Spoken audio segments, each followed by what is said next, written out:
Hello, hello, hello. Hello Philippines, hello world. Panibagong buhay, panibagong pag-asa. Ito po si Kalabs TV Vlog, ang sa inyo'y bumabati. Chawot! Another day, another vlog na naman tayo. Tawa ako ng tawa sa tanong na ito ng kalabs natin. Hindi ko alam kung sasagutin ko ba. Diyos ko po, Rudy. Ito po ang tanong niya.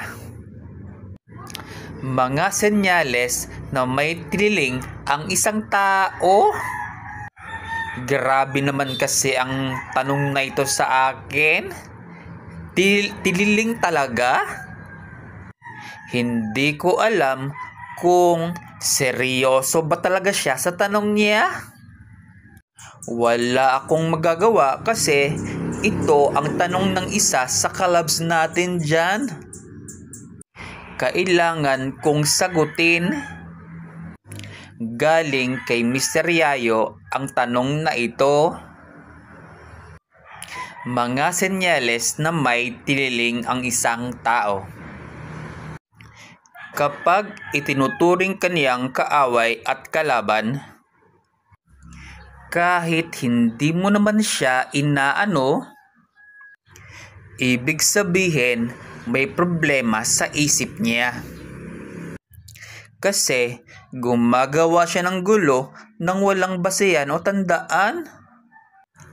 Hindi mo kailangang patulan ang taong ganyan. Dahil kung ikaw ay tahimik, pero siya galit sa'yo, siya ang may diferensya, hindi ikaw. Mr. Yayo, siguro naman tama ang sagot ko. Chawot! Nabigyan ko ng justice ang sagot ko. Ito po si Kalabs TV Vlog, ang sa inyo'y nagpapaalam. Nabubulol pa talaga ako. Paalam. Bye-bye.